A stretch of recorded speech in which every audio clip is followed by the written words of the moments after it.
Namaste to all. Uh, Welcome to this Know Your Law series, the 93rd series, organized by the Committee for Commercial Laws, Economic Advisory, and NPO Cooperative of the ICI. And in this Know Your Law series, we'll be discussing on a very, very important subject, that is the uh, Prevention of Sexual Harassment Act, the POSH Act, we say, 2013, and the professional opportunities for the chartered accountants. Many a time we think that this Prevention of Sexual Harassment Act is restricted only to the bigger organization. What the chartered accountants have to do with that, whether that would be applicable to our own organization or to our clients, what would be the opportunities. I have got only male employees in my office, no female employees. There could be so many questions, and of course professional opportunities out of that. So for that we have got today our one of the very, very renowned speaker on this subject, CA Nitika Khewani ji. Welcome, CA Nitika Khewani ji, and thank you for joining to share your knowledge on this subject. She has been a regular speaker on this subject. And so nice of you, Nitika ji, to join today and share your knowledge on the subject. And to moderate this session, we have got C. Aman Rajput ji. Welcome, Aman ji. Thank you for agreeing to moderate this session. Friends, I'm hoping that today's session would be very, very enriching and learning for everyone, because ultimately we want that this subject should be known by not only your for your own organization, but even for your clients. And there is certain reporting requirement also in the financial statements, through the director's report, something like that. That all would be covered by Nitika Khewani ji. So I welcome everyone and thank you for joining everyone, and including my secretariat out here who have made this possible so that everyone can learn out of it. So welcome everyone, and over to Amanji to take this session forward. Thank you, sir. So, good evening, everyone. I'm C. Aman Raj, moderator of this webinar. We are delighted to welcome you all in this webinar organized by Committee on Commercial Law, Economic Advisory, and NPO Cooperative of ICI, which is focused to encourage chartered accountants to shape strategy and policy that unlocks economic, financial, and social value by combining analytical foresight with commercial acumen. The core area of this committee is to serve multifunctional tasks of analysis, spreading knowledge, providing inputs to regulatory bodies, and policy formulation to develop and publish technical guidance and background materials extra. Also, this committee works on creating awareness for professional opportunities for chartered accountants in commercial law, economic advisory, and NPO cooperatives. In our today webinar, as Sir introduced Nitika ma'am is going to talk about these opportunities of CAs in POSH Act. So, hoping it will be useful for you all. It's my pleasure to introduce our esteemed speaker, CA Nitika ma'am, a fellow chartered accountant with over 18 years of experience. She is also qualified DISA professional, LLB graduate, and certified CSR professional and impaneled independent director. She has an extensive background working with Big Four and advising clients across manufacturing and e-commerce sectors. Currently, she is a partner in Khewani Sood and Associates. Her expertise spans taxation, corporate governance, assessment, and appeal proceedings, and assurance services for listed companies and public sector banks. She has been active contributor to profession, serving on various ICI committees, including Direct Tax Committee, Auditing and Assurance Board, Standard Board, etc. With a deep expertise and commitment to governance and compliance, we are privileged to have her to share her insights today. We welcome you, ma'am. Thank you, Aman. Are you done? Sorry. So to make this session interactive, we have decided to make it in question answer format. So my first question to ma'am is, Why it is important for professionals like CAs to be aware of this POSH Act? Before I begin, thank you so much for the generous introduction. At the outset, I would like to express my gratitude to CA Abhay Chajarji and CA Pramod Jainji for this opportunity and for their deep understanding of the law's significance and the urgency of the moment. Thank you so much, sir. Aman, moving on to your question. Let me share my PPT also.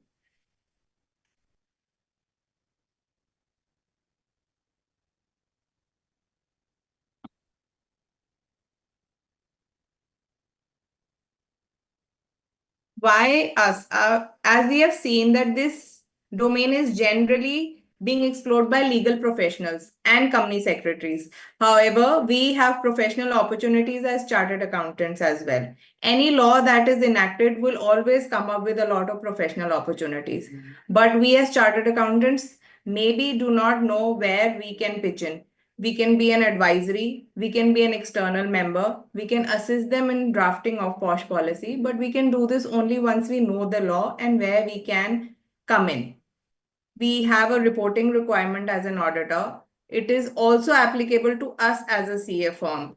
And we have to know what are the implications of non-compliance. Only once we know what the law is and where we are non-compliant, only then we can report. And it is a reporting requirement. And of course, as it says, that guidance always comes with awareness. That's great, ma'am. So, how can chartered accountants play a role in ensuring POSH compliance for businesses? Once we know that what the law is, what is the compliance, so we can guide our clients accordingly that they need to do this compliance. And of course, we can be on their advisory board, as I said, and we can also help them assisting in drafting of the POSH policy for the organization. And as chartered accountants, it is applicable to us, so I have to implement it in my office as well. That's great, ma'am. So, moving to next question. Why this POSH Act 2013 was enacted? See, how this act was enacted was in 1992, there was a social worker by the name of Bhavri Devi. She was a social worker who prevented child marriages. And she had prevented a child marriage of a 1-year-old girl, which the community resented. And the administration did not take any action against the people who were resenting this child marriage and her complaint. So eventually, Bhavri Devi filed a complaint against those men, and she was raped. She was gang raped by those men. So this incident happened because she was working for an organization for a social cause, and it was a workplace where this incident happened. Post this, then Vishaka filed a PIL with the Honorable Rajasthan High Court, and then there was Vishaka guidelines, which constituted that what is the what are the guidelines for safety of women at workplace. And then, as everybody knows, most of us know that in 2013, there was Nirbhaya rape case, which raised a grave concern amongst the people of India on the atrocities that were being caused on women. And so this POSH Act was implemented, which is majorly on the same guidelines which were constituted as Vishaka guidelines. Even in government offices, today POSH Act is majorly still known as Vishaka guidelines. And that is the reason why this act came into play and the onus was casted on the employer for the safety of women at the workplace. Okay. So, how does this workplace sexual harassment impact an organization work culture and its productivity? See, Aman, as seen from centuries, women have been considered as a weaker gender. Physically, if I may say so, and they have always been given a role of a caretaker, a homemaker. As in the older days, it was the women who stayed back home, nursed the kids, their ailing parents, look after the household chores, and men were the ones who would venture out of the homes to earn a living, which was supposed to be the prime responsibility given to men as they were the providers, and they would do activities which needed more physical strength. And this biasness of women being weaker and men being stronger somewhere still persists, not only India per se, but on a global phenomenon. And the nature of biasness and degree could vary from person to person, but that biasness still exists in some way or the other, be it our home, be it our corporate offices, be it anywhere. So we people have these biasness, judgments attached to women and men as a gender. And with the ongoing atrocities on women, like I said, Nirbhaya rape case, it was, of course, one of the rape cases which actually raised a grave concern on the safety of women, and the rapes have still not stopped. It became important that as employers, we also take care of safety of women at office. And so the onus of safety at workplace was casted on the employer. I know it is a lot of effort or compliance for an employer to look into, but then as a society, when we have to give back, there are different forms of giving back to the society. And needless to say that having a safe workplace fosters a culture of respect, trust, and inclusivity. A safe and supportive work environment will not only boost the employee morale, but also it will help enhancing the overall productivity of the organization. If I don't feel safe going to work, I would not want to go to work. So of course, it was going to hamper my productivity and the growth of the organization. I agree to you, ma'am. So, does this POSH Act only apply to organizations that do not have any female employees or something? If yes, why? See, the POSH Act is applicable to entire India. It is applicable to every organization, irrespective of their strength, irrespective of the gender they have employed.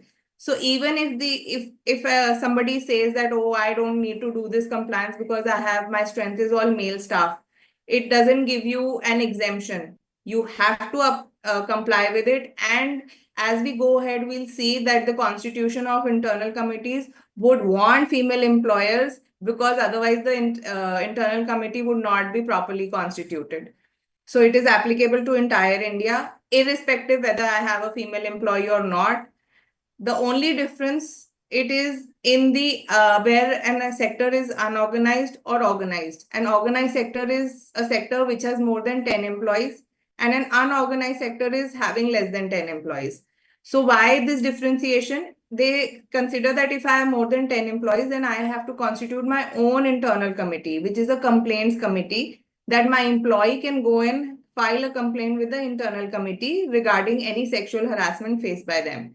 And if I am an organization where I have less than 10 employees, then I'm an unorganized sector and I have to file a complaint. My employees have to file a complaint in the local committee, which is constituted by the district office of every state. So otherwise, even if you don't want to file a complaint with local committee, there's an online portal, SheBox. One can go and file a complaint on the SheBox portal. And then of course, there's FIR in case you don't want to opt for either of the committees. You can always go and file an FIR also against this. Okay, ma'am. There was one doubt. Can a WhatsApp message or an email considered as sexual harassment? Why or why not?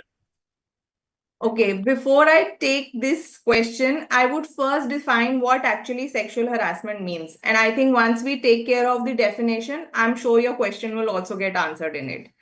So, sexual harassment is any unwelcome act or behavior, be it a physical contact, advance, any demand for a sexual favor, making sexually colored remarks, showing porn videos, or any other unwelcome physical, verbal, non-verbal. But the conduct has to be of a sexual nature. It is not if I'm shouting on somebody, it comes under the purview of POSH. It has to have a sexual intention behind it. So, what would be a verbal sexual harassment? It is teasing someone, cracking offensive jokes, inquiring about their sexual preferences, asking them for sexual favors, spreading rumors, body shaming them in a way that it is harassment on a sexual nature, making sounds of kissing, smacking lips, sending mails, WhatsApp messages, having sexual content. So, like you asked, that if WhatsApp messages or emails are also considered, yes, if there is a sexual nature behind it, any WhatsApp message that shows my intention of a sexual favor, then that message is considered as a sexual harassment. Say my emojis, any emojis that I send, which are obscene, uh, and I'm sending to my coworker, it is also covered under sexual harassment. And these days, courts are taking emojis also as a sign of communication. So one has to be careful of what we do and where we need to draw our lines. Constantly asking someone out for dates. If someone refuses that she doesn't want to go, a no is a no. Let's not take it as a way of rejection. It is not a way of rejection, it is a matter of choice. If I don't like someone, it is not that I've rejected a someone. It is just that he is not my type of a choice that whom I would want to go out for date. Let's consider no as a no. I'm sure everybody has seen this movie by Tapsi Pannu, Pink, where she says no is a complete sentence in itself. Let's not take it as a vengeance and sending any intimidating, threatening, or blackmail for sexual favors. Somebody has seen someone and then they start blackmailing them for a sexual favor. So this is how I would consider a verbal kind of a sexual harassment. Then we come to non-verbal. Of course, there are non-verbal sexual harassments, like when you go in front of someone and then they start screening you up and down, they start leering you. Maybe they come and touch you, pinch you, they brush aside you, they block a person's path, or they give you gifts which are obscene, say gifting someone a night dress or a lingerie. It is totally unwanted in a workplace. It is not my personal space where I need to cross this line. Making sexual gestures with hands, body movement, sitting too close to someone that you are touching that person. Cyber stalking. These days, people have started cyber stalking another person, that where are they, where are their whereabouts, what are they doing, and then they display some sexist or offensive pictures to them over WhatsApp or emails. It is also invading of privacy when we cyber stalk someone. But yes, when we send them some sexist message complimenting them in such a way that it sounds that it is some kind of a sexual harassment, let's avoid that. And also, there are times when people say that, oh, it was just a joke, I was just doing a healthy flirtation. There is no such terminology as healthy flirtation. Either you're flirting or you're not flirting. So sending kiss or heart emojis, cracking jokes, or telling them, like there was a case when a woman was going around with another co-worker. While they were, everything was consensual. So of course the messages are also consensual. So she had bought 3 colors of lip shades and she asked, what color looks good on me? Red, pink, or nude? So the person commented nude. And after they broke up, she considered that message to file a POSH complaints against him. So we have to be very careful while doing something like this. And while you're in a relationship, it is always better as a professional. We should advise our clients that they should have a relationship disclosure policy where their relationship will be kept confidential. But if tomorrow there is any complaint that is filed against them, so the period of relationship is not considered while deciding the factor that whether this would amount to sexual harassment or not. If it is consensual, it is not sexual harassment. We ourselves have to know that what comes under the terminology. And since these are things that happen in a very private space, it becomes very difficult for one person to judge whether actually it was sexual harassment and who is right, who is wrong. So we have to be very careful. We have to tell our employees that they have to be careful. They should know what they need to talk and how they need to address themselves. Okay, ma'am. Then why is the impact of action more important than intent in cases of sexual harassment? See, like I said, that there is no terminology as healthy flirtation. So, of course, the impact matters than the intention.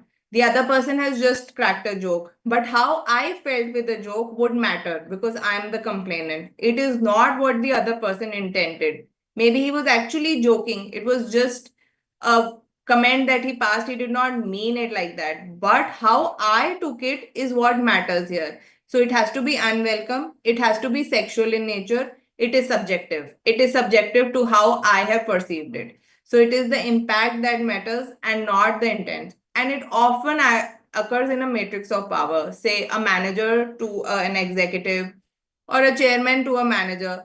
So we have to be careful of which position we are in, and it happens in amongst co-workers also. So it is always, You have a better appetite for a joke, but I don't have that appetite. So it is the impact. Okay, ma'am, but how organization differentiate between compliment and sexual harassment? How organizations can differentiate between Compliment compliment and and sexual sexual harassment. harassment. Of course, when people come to know that, if I say something like this, it may be covered under POSH. So after these sessions, the employees generally have this question that now we can't compliment anyone. Supposing you're going out for an office party and your co-worker is dressed very beautifully, you compliment her in that dress. But now after going through a POSH session, you are scared to compliment. It's not like that. We should know. Again, I would say we should know where to draw the line. See, like in this example, Smita, you look great in this outfit, is a compliment. But when you add another line to it, sometimes it becomes difficult to control. This becomes sexual harassment. So we have to know what we are saying and to whom we are talking. I'll also take another example. There was this lady, and this is a actual instance which happened. There was this lady which had put a WhatsApp status in a yoga pose, to which her manager commented, "You do yoga, you are such a health freak. This makes your body so flexible." He could have stopped right there. But then he continued, "Your husband is a lucky man." So we have to place our words very carefully while complimenting. Complimenting is not banned, but it's a good way of socializing also, but we should know what words we need to use. Okay, then workplace behavior that do not constitute as sexual harassment. What is that? See, anything that I'm doing because of my workplace ethics as a manager, if I am doing a constructive criticism, I am asking why you were absent, why you have underperformed. Anything that I say to them, or even if I'm scolding them, it would not be covered under POSH because it is not with the nature of sexual intention or with the need of asking for a sexual favor. If my work demands something, then I have the right to do that action. And I as a manager or I as an organization need to know that what comes under sexual harassment and what is my code of conduct in the organization. There should be a thumb rule. We are in that office to not to make friends. We are there to work together. Of course, socializing, bonding, everything is important. But then end of the day, we are co-workers, we are peers, we are senior, junior, we are not friends. But ma'am, there was one doubt. Who is the employer in this? How can you define employer? An employer is anybody who's heading the organization. It could be a workplace of a government local body where a head officer, specified person, designated person, a private office where a person responsible for management, supervision, control of the organization. It is not necessarily that only a director will be considered as an employer. It could be a reporting manager who can be considered as an employer as well. And I'm not sure if a lot of us are aware that our houses are also covered and we are also employers. So, to our office, our houses, a local committee would be applicable, as anybody who's coming and working in our houses, that is a dwelling house, any worker, our maids, our cooks, they are our employees and we are their employers. We are deriving a benefit from their employment. As I said, it is a workplace for them. My house becomes a workplace for those maids and cooks. So my house is also covered and I am an employer as per the definition of this act.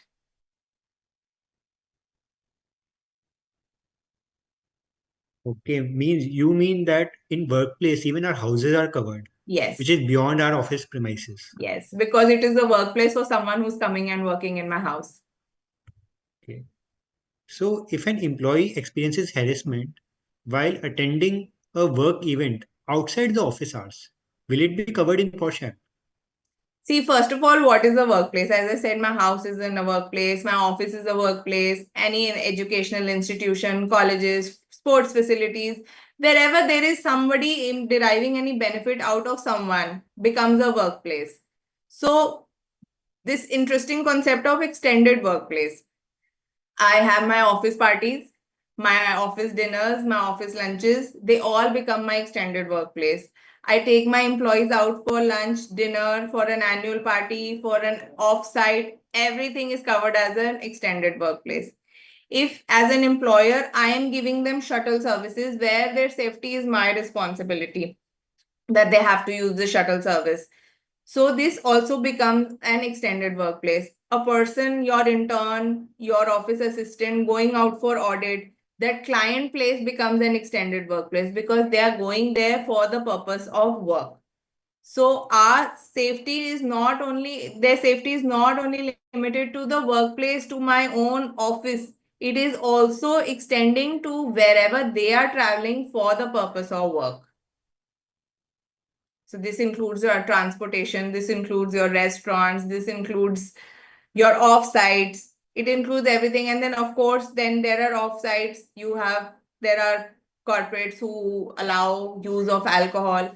So we should have a code of conduct policy on that also, that if alcohol is permitted, whose responsibility it is going to be, or do we need to limit it, or we need to tell our employees and make them aware that, if there is something that is done under the influence of alcohol, we as employer would not be responsible. But of course, the act is yet um, too immature, and there are still gaps in the act. So we have, as an employer, I don't think by putting away these things, we'll be able to get out of our responsibility.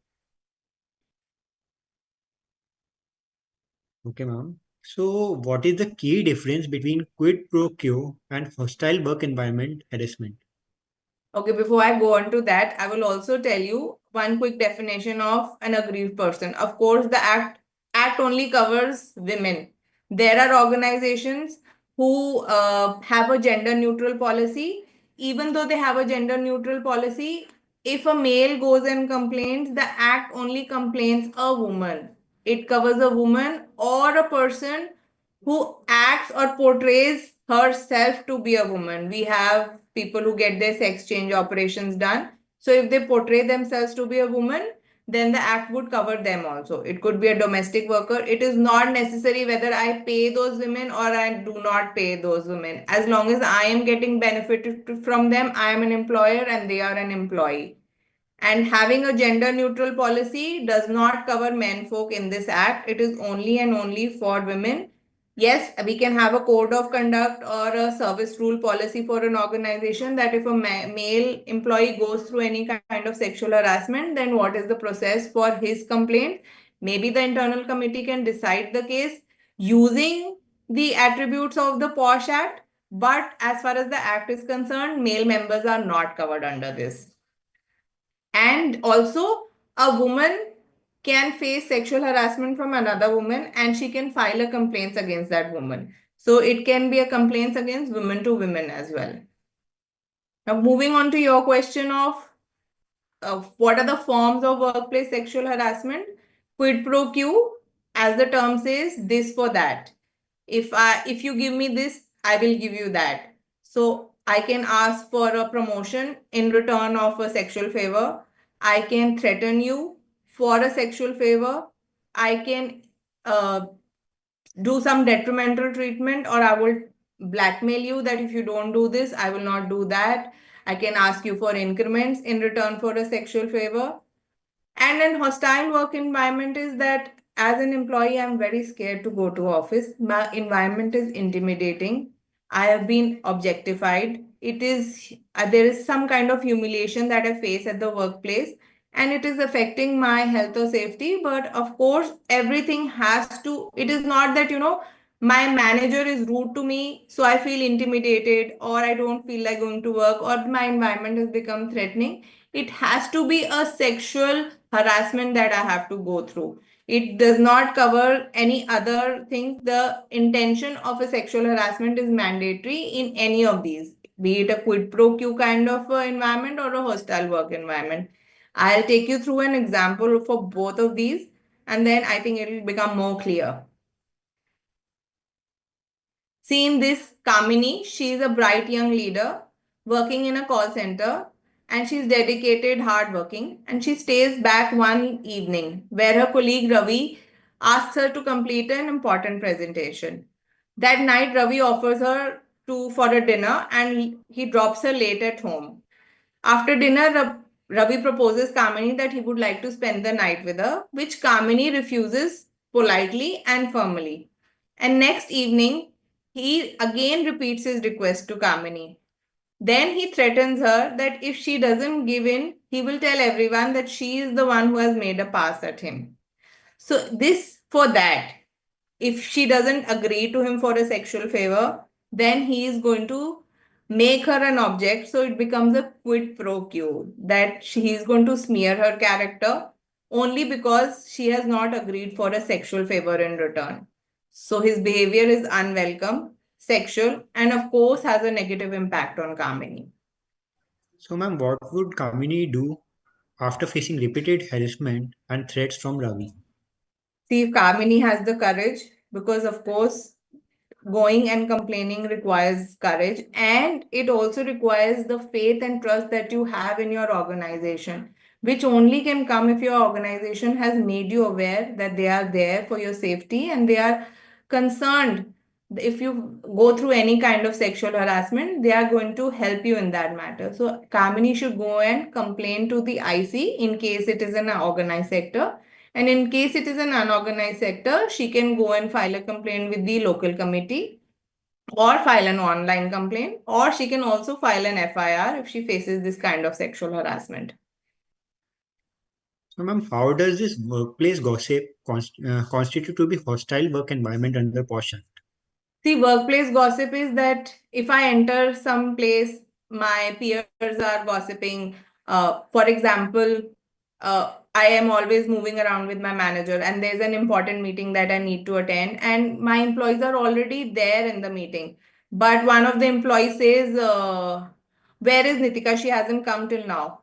And the other one says, "Oh, she'll come with the manager, you know, na? They are very thick with each other, and I think they're having an affair." So these gossips, they make the environment very hostile and intimidating. I'll give another example with this. Jayanti, who works in a garment factory in Bangalore, and Varghese is a supervisor who often tries to touch her in some way or the other. Say, for example, he'll adjust her dupatta while she's doing some work. And Jayanti, of course, is very uncomfortable with this behavior. And the employees, they notice everything. So they start mocking at Jayanti for the special treatment she gets by her supervisor. And they often gossip about her. This physical touching and unwelcome and sexual nature, the gossip, the objectified treatment she is getting in the organization has made Varghese behavior towards Jayanti at workplace is now creating a very hostile environment for Jayanti because she is not feeling welcome in the company and she is feeling humiliated by this touch and by this preferential treatment that her supervisor is giving to her.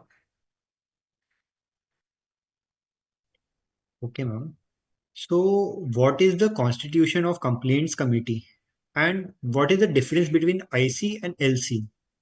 And instead of this, why it is mandatory to have external member on internal committee? The internal committee is a committee which is constituted within the organization itself, and a local committee, as I said, is constituted by the district office in every state. So every district officer will have their local committee, and any unorganized sector employee is free to go and complain for any kind of sexual harassment to the local committee. Both the committees have to have a 50% representation of women in them. And why an external member is important in an internal committee? Because we feel that if the chief officers of the organization are the only members of the internal committee, then they may have a biased treatment towards the reputation of their organization, and the judgment can be biased in favor of their own organization rather than of the complainant. So the presiding officer, which is the highest designation in the internal committee, is a senior level employee working in an organization. And in case there is no such female employee available for the company, then they can have a senior employee from any other workplace of the same employer. It is can't be that two different employers are sharing one presiding officer. If you do not have one, you need to hire one. Then there are two members who are again from the organization. They should have a legal knowledge, they should have some experience of social work, and they should be able to decide these matters. And it is often wanted that people who are in the committee, they should be little empathetic towards the complainant, and they should have a good listening ear to the complaint. Then there's an external member, which can be anyone from an NGO, anybody who's working for the cause of women, anybody who's trained to be a POSH external member, or anybody who has a legal knowledge. This is what this how the internal committee is designed. Then there is the local committee. Local committee, of course, we have no control over it. It is designed by the district officer. It is a chairperson nominated from the women in the field of social work committed to the social cause of women. Then there are members from the local municipality, taluka, tehsil or ward. Then there are two members who are nominated from the NGOs, a person again committed to the welfare of the women, and at least one must be a woman or have a legal knowledge.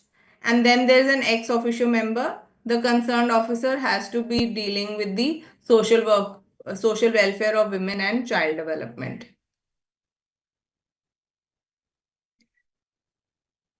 And why this formation is mandatory? Of course, the Act lays down that emphasis on us that we need to have an IC or LC, and an external member is mandatory because the external member, it is said that he will not be biased towards the organization. There will be an unbiased judgment that will be passed. There was a case where Honorable Madras High Court awarded 1.68 crores as damages to an employee because the company had not constituted the complaints committee as per the Vishaka guidelines, because at that time POSH Act had not been enacted. But since the basis for this act is Vishaka guidelines, so of course most of the things have been picked up from Vishaka guidelines itself. So it is very important that we have an IC if we are or if we fall into an organized sector platform. Okay, thanks for answering, ma'am. Then what are the key details should a complainant include in their written complaint? And who can complain other than complainant? See, as I said, that elements of behavior, the complainant has to satisfy the following: that it was displayed at the workplace, the conduct was offensive, it is something that is defined and comes under the sexual harassment definition. The behavior was towards the complainant, and I, as a complainant, experienced harm, and it occurred at my workplace or any extended workplace where I was supposed to go because of my work. And what should the complaint contain? Of course, the content of the complaint has to have the entire description of the incident, the date, the time, the respondent's name, and the working relationship of the parties. Sometimes it takes a lot of courage for a woman to go out and complain and describe the entire incident, but then these are the basic things that we need to have while someone is filing a complaint to the IC or the LC, that what the entire incident was. And it has to be in writing. We also give an informal complaint mechanism, that is by way of conciliation. If we feel that the complainant doesn't want to go through an entire way of formal complaint, then they can also offer conciliation, and the committee can also help the complainant decide that whether they want to go for a formal mechanism or an informal mechanism. Basically, it will, when an internal committee sits, it's like a civil court which is sitting to decide the matter. And in an informal mechanism, it is not like a civil court, but yes, everything is documented. And even if we go through the conciliation, whatever the uh, recommendation is of the committee, it is the responsibility of the management that those recommendations are followed. In case by way of conciliation those recommendations are not followed, then the matter can go back to IC and it can be formally taken up. And who all can complain? Of course, the complainant. But in case that sexual harassment has affected me physically and I am not in a physical capacity to file a complaint, then complainant's relative, complainant's friend, co-worker, officer of the NCW or SCW, any person who has the knowledge of the incident, but with the written consent of the complainant. It is not that I, as a friend, that feel that my friend has gone through sexual harassment, and even though my friend doesn't want to file the complaint, I go and file the complaint on her behalf. No, it has to be a written consent. In case of mental incapacity, again, complainant's relative, complainant's friend, a special educator, a qualified psychiatrist or a psychologist, a guardian, any person who has the knowledge of the incident, or anybody else from the complainant's family, they can jointly file this complaint. And in the most unfortunate cases, in case of complainant's death, any person with the knowledge of the incident, with the written consent of their legal heir, can go and file the complaint. And in case complainant is unable to file the complaint for any other reason by any other person who has the knowledge of the incident but with a written consent. Like I said, that as a co-worker or as a friend, I feel that my friend has gone through sexual harassment and she doesn't want to complain, or maybe it did not impact her, but it impacted me and I want to go and file a complaint. No, I can't do that. I have to have a written consent. I have to be authorized to file a complaint on her behalf. Okay, so what are the stages of this filing the complaint?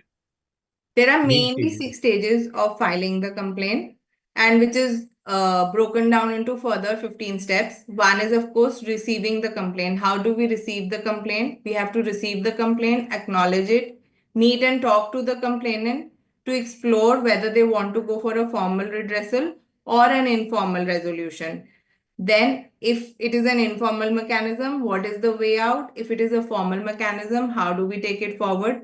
What is the respondent's response? We have to notify the respondent as well within 7 days of receiving the complaint. And the complaint has to be filed within 3 months from the last incident that took place. If the period of 3 months has lapsed, then as per Act, we are not authorized to file a complaint. Maybe in special circumstances, IC may admit, but if the 3 months have lapsed, then as per the timelines, as per the Act, we can't file the complaint. Then, of course, the only option available to them is filing the complaint with the local police administration by way of FIR. Stage two is planning carefully. As an auditor, as a chartered accountant, we are well versed that how do we make our audit plans. We have to prepare the file. We have to consider what are the documents that are being given to us.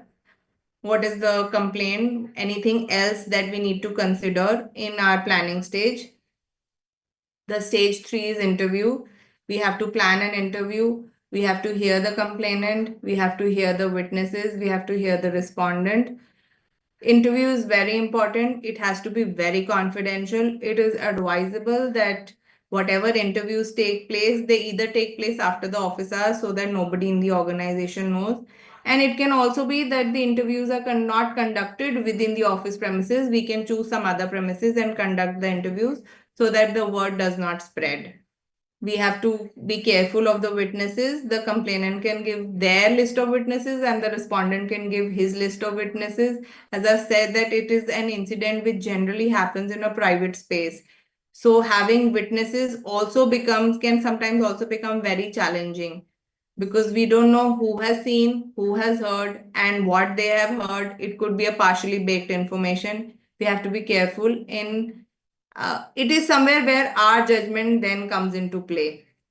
We have to assess the completeness of the information collected. Again, it is a matter of judgment that we are not leaving out anything while we are deciding the case. Stage four is reasoning. We have to analyze and assess the information we have gathered during the inquiry. We have to create a timeline to help establish these events because the case has to be decided within a certain timeline as designed by the Act. We have to compare the statements, the similarities. Uh, I think there's also a movie by the name of In Car, if I'm not wrong. So that movie completely explains how the IC functions. And end of the movie, even the IC is unable to decide because these things are in a private space where it is very difficult to gather evidence. Who was right, who was wrong, it was consensual, it was not consensual.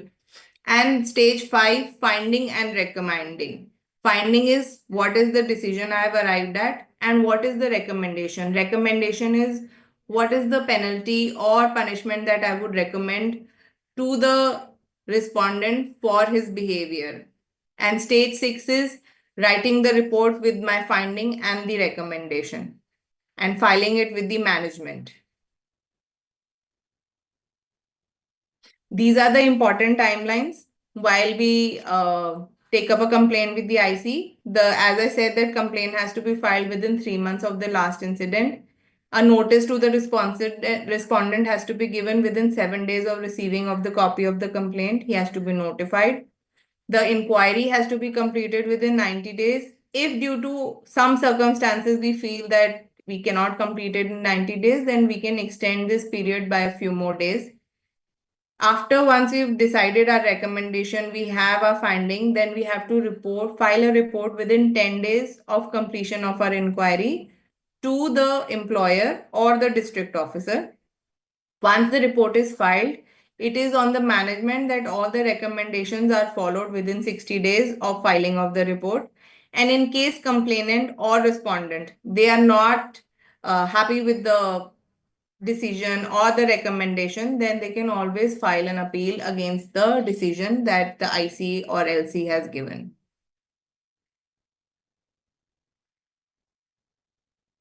Then what are the consequences can person face if he found guilty of workplace harassment? See, there are different ways of what an IC can recommend. Although financial damages are not at all advised, even in Act, the financial damages are not advised unless and until the complainant has gone through certain trauma that they have to incur a lot of medical expenses. It could be some kind of a physical treatment or psychiatric treatment that the complainant has to go. And the means of the complainant are not enough for her to support herself. Then the IC in certain conditions may assign financial damages, but they are not promoted by Act. And while deciding for a financial damage, the IC has to consider both the financial background of the complainant and the respondent. And if they feel feasible, they can also assign a lump sum or an installment plan for such payment. Otherwise, recommendation would generally include either I have a service rule policy in my organization that if there's a misconduct, how we can punish or penalize the employee who's found guilty. We can take a written apology depending on the gravity of the matter. If it is something that a written apology can do with, then we can ask the respondent to file a written apology. We can leave them by just giving a warning, reprimand them, and we can withhold their promotions. We can withhold their increments.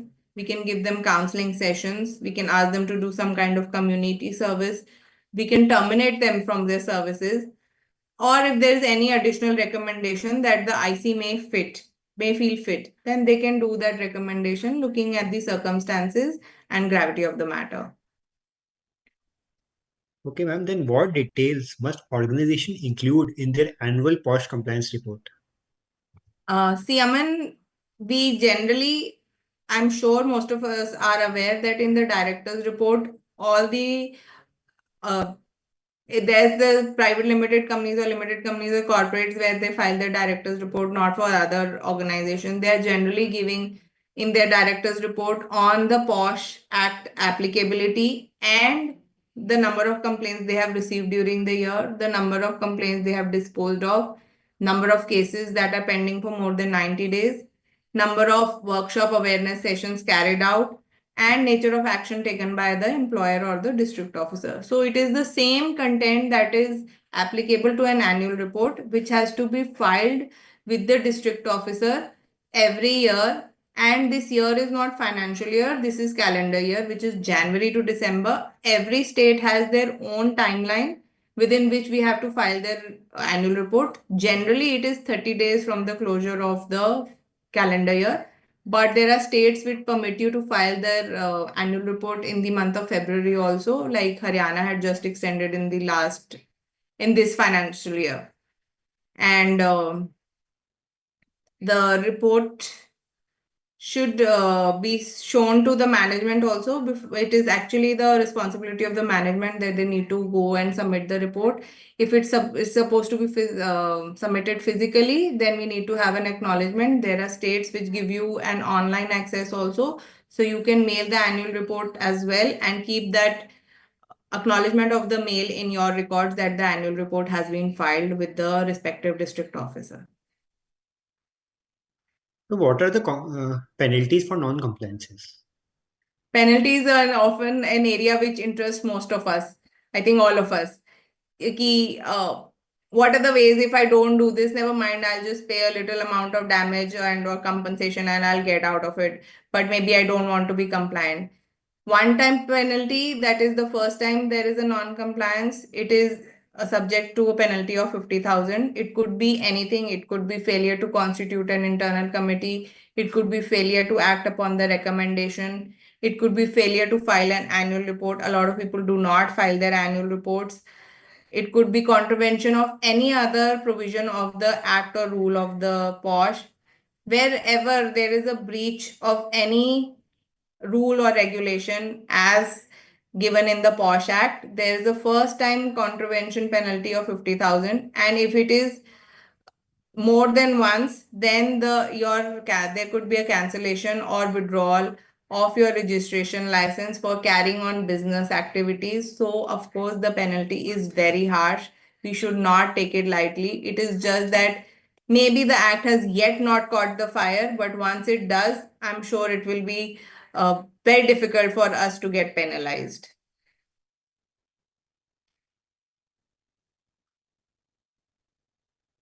Okay. So my next question is, what confidentiality measures does the POSH Act mandate, and are there any exceptions? The POSH Act, as I said, while saying that when IC is planning their interviews and collecting information, they plan their interviews with the respondent, the witnesses, the complainant, and anybody who's privy to this information. They are supposed to maintain this information confidential. It is something which is very secretive and should not be let out as it harms the complainant's image and also the respondent's image, because till the time the matter is decided, we don't know who is actually guilty. So it is important that contents of the complaint and identity of the respondent, complainant, witnesses, everything is kept confidential. And if anybody, say if the witness goes out and tells it to somebody that he was made a witness to this and this is the content or anything about the complaint that has been filed, so the witness, respondent, complainant, any of my employees who's been privy to this information can be penalized a sum of 5,000 rupees, and which has to be collected by the employer. And the only exception to this is that if because of law or for any other circumstances, I am supposed to disseminate this information, then I can do so only by keeping by giving them the content of the complaint, but I have to keep the identity, name, address, and everything confidential. Okay, ma'am. So what key lessons can the company learn from Medanta hospital case regarding POSH compliance? There have been a lot of judicial precedents with regard to POSH, and the penalties being slapped upon by the courts are very harsh, and the compensation amounts are also very high as of now. So in this Medanta case, that is the Indore bench of Madhya Pradesh, they had penalized the hospital for 50,000 because they had not constituted the internal committee. But at the same time, they had also asked the hospital to pay a compensation of 25 lakhs to the complainant for failing to address her complaint of sexual harassment at workplace. So Since there was no IC, so the complainant could not have filed her complaint with the IC.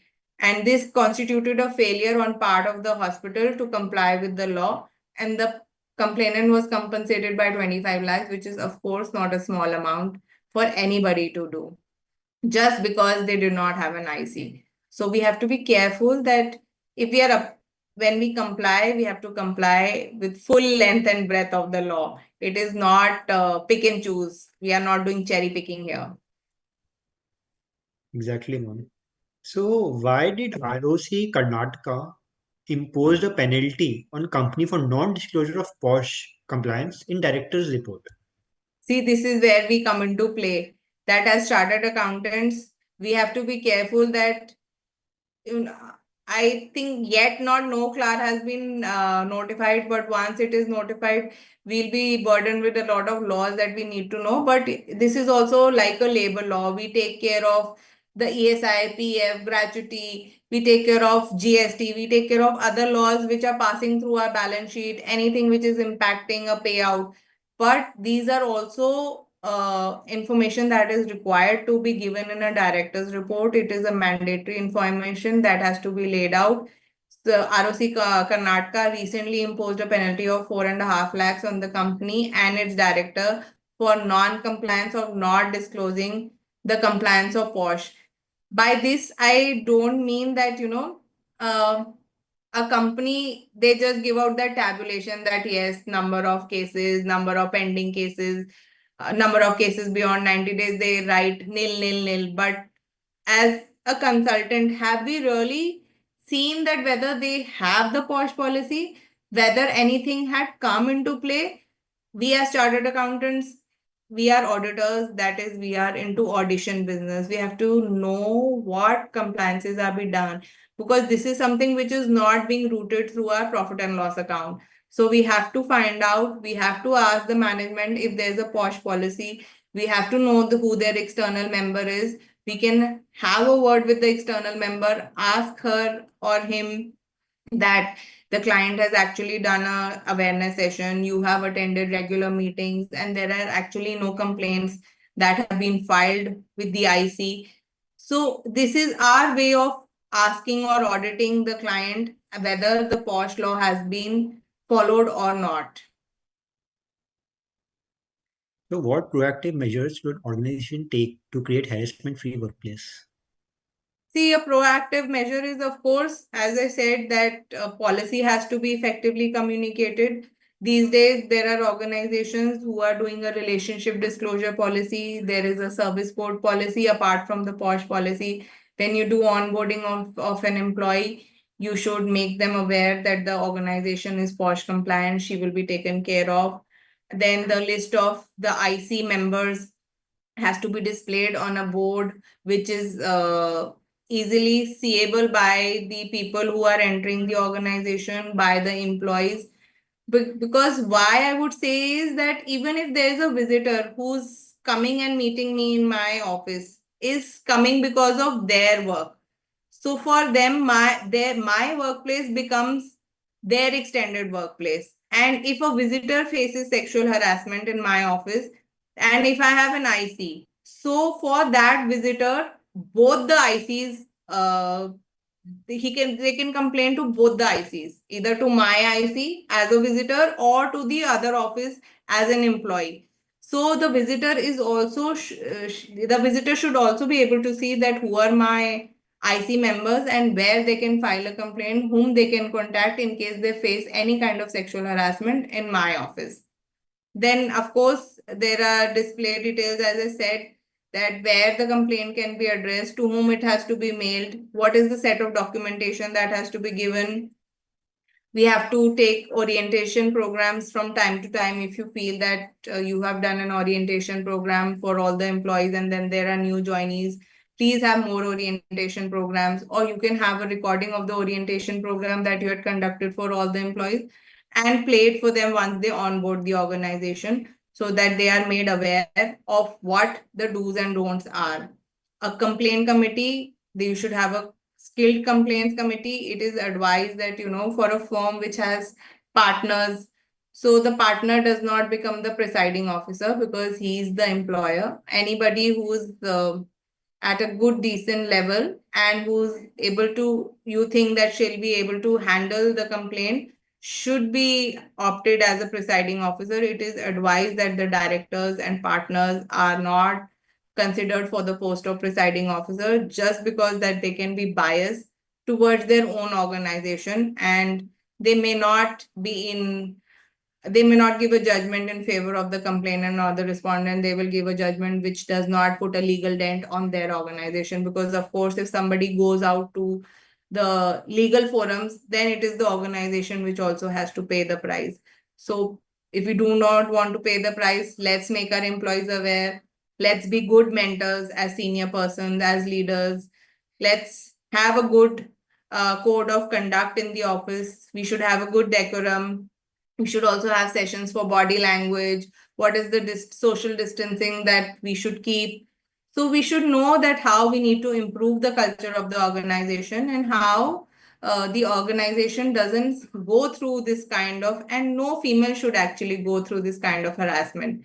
And men and women should be included in building a culture which no longer tolerates workplace sexual harassment. It is important as duty which is casted on both of us. There are some times when women also cross their lines, and but eventually, something happens, then it is the man who is blamed.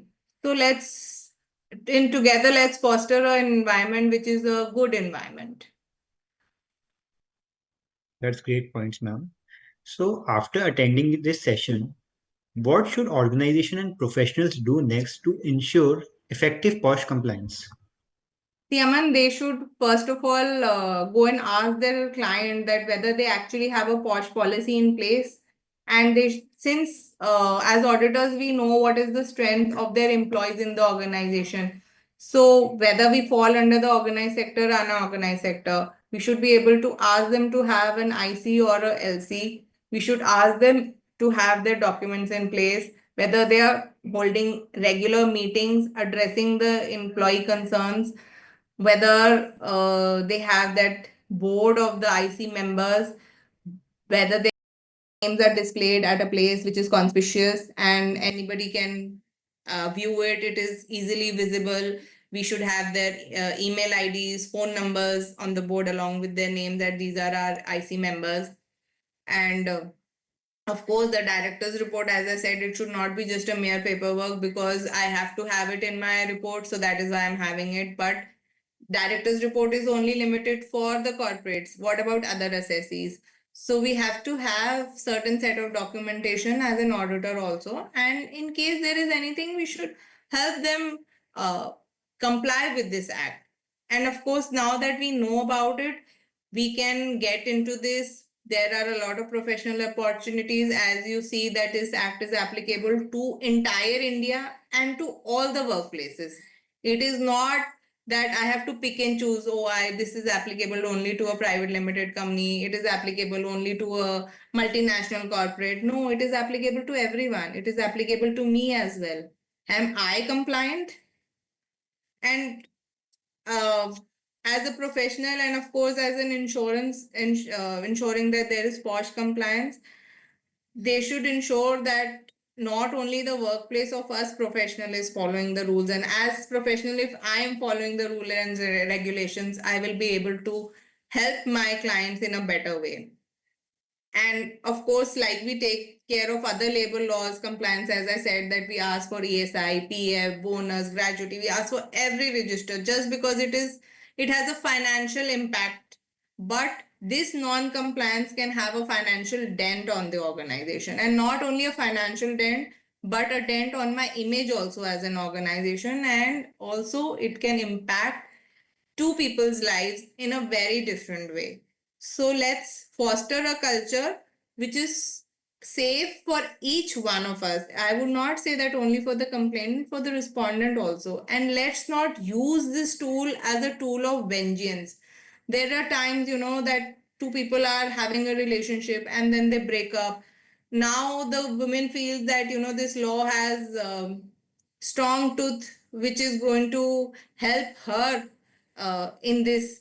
and she goes and files a complaint, which is in the form of vengeance. Let's not do that. Let's respect other person's choice. If it's a breakup, let's take it in a sporting way. We don't have to use it against uh, anybody else's lives and career. Let's use it in a positive way. But yes, at the same time, we should not, we should be careful of what we are going through. If we feel that I am going through some kind of sexual harassment, then I should have the courage to go and file a complaint also. I would not say that one should sit around and just because of some kind of a scare, we should be stopped from going and filing complaint. But yes, if we feel that, I don't want to go and file a complaint, then I can, if my organization fosters a culture which is very supportive, I can go and speak to my manager. Maybe we nip it in the bud, as I may say, that before something becomes of a grave concern, I just stop it at the very initial stage. So we should advise our clients that how we can be compliant with this act. It is not something to be scared of. It is just something to be careful of. Thank you, ma'am. I would like to take 4 questions from audience. Sure, Aman. So first one is it applicable to female employees on contract or contract workers and female representative of vendors coming to office? Yes, Aman. I'll take you back to my slide on who are the employees, like who the aggrieved woman is. It covers my visitors, it covers my vendors, anybody who's entering my office for their work. Like I would go to someone for my work. It would be an extended workplace. Similarly, it would be an extended workplace for them also. So it will cover all the workers, all the visitors, any other vendors who come to me, any of Ma'am, the it's trainees. covering, sorry to interrupt, but is it covering employees on retainership also and articles Yes, or yes, it is covering interns? any person who is a woman, irrespective of the designation she holds in my organization, irrespective of the remuneration payout I give to her. It could be a regular or temporary, ad hoc, daily verger. Anybody, any a sweeper who comes to my office to clean my office, even she is covered as an aggrieved person or a woman if she goes through this sexual harassment. But what are the remedies available for fake complaint? See, again, I said that a fake complaint, of course, when we design a POSH policy, we also put a clause that in case we find that the complaint is fake or fraudulent, like we do a recommendation for the person who was found guilty. So, in the similar way, we can also recommend some kind of punitive damages or penalty punishment to the person who has filed a fake complaint. Like I just said, that let's not use this as a tool for vengeance, for taking revenge. If somebody has rejected me, it is a matter of choice. We are all grown up, mature individuals working for a living and for ourselves. So let's not use this as a tool for our own personal biasness or favors. So, as an auditor, do we have some standard parameters to assess POSH compliance and or should we take management representation? It will work. See, as an auditor, you are supposed to ask for the POSH policy.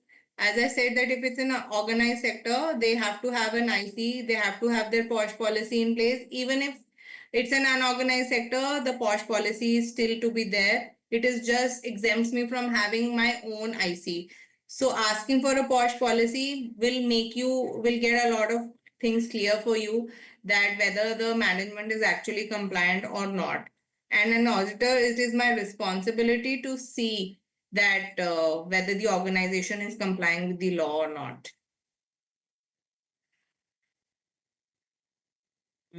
Okay, You can ma'am. ask them for And the one, minutes of the meeting also, that if the IC has regularly met, the IC is supposed to regularly meet.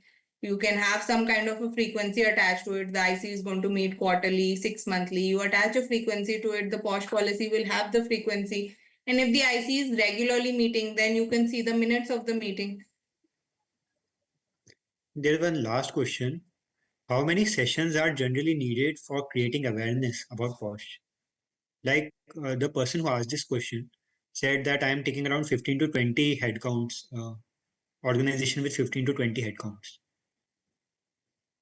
for the sessions. See, the act says that you should have regular awareness sessions. It doesn't say limit or give us a number that this is the number of sessions that we should have on an annual basis or on a monthly basis. It is you that you have to say on a organization to organization that you need to decide how many new joinees are there, how many exits are there, how many replacements are there, and do my employees really need another session, or the recordings can also suffice. I can have, ask the employees to put on that recording maybe on a quarterly basis, that they need to go through this recording so that they are aware that what is happening and what they need to be careful about. So there is no frequency attached in the act itself. Okay. Now we'll end this session. There are 524 joinees till now. I hope they have found some kind of professional opportunities here, and also that they'll make their own organizations POSH compliant. Yeah. So, as we come to the close of today's enlightening webinar on POSH, I want to take this opportunity to extend my sincere gratitude to everyone who attended this session and made it a success. So, Nitika ma'am, a big thank you for becoming our designated speaker, distinguished speaker, for your expertise and thought-provoking perspectives on this topic. We are enriched we have enriched our understanding of POSH and professional opportunities for us. I'd like to acknowledge the efforts of Committee on Corporate Commercial Law, Economic Advisory and NPO Cooperative of ICAI for conducting such an informative webinar. It has been privilege to moderate this session and facilitate such a meaningful discussion. Thank you. Thank you so much, Aman. You have been a great moderator, Thank you, and ma'am. I hope all my questions have been answered. In case there is anything left, the audience can write a mail to me. I would be happy to answer them. No, ma'am, I have addressed all the questions. Thank you, Aman. Okay. And thank you to the audience for being a patient listener. Thank you. Thanks.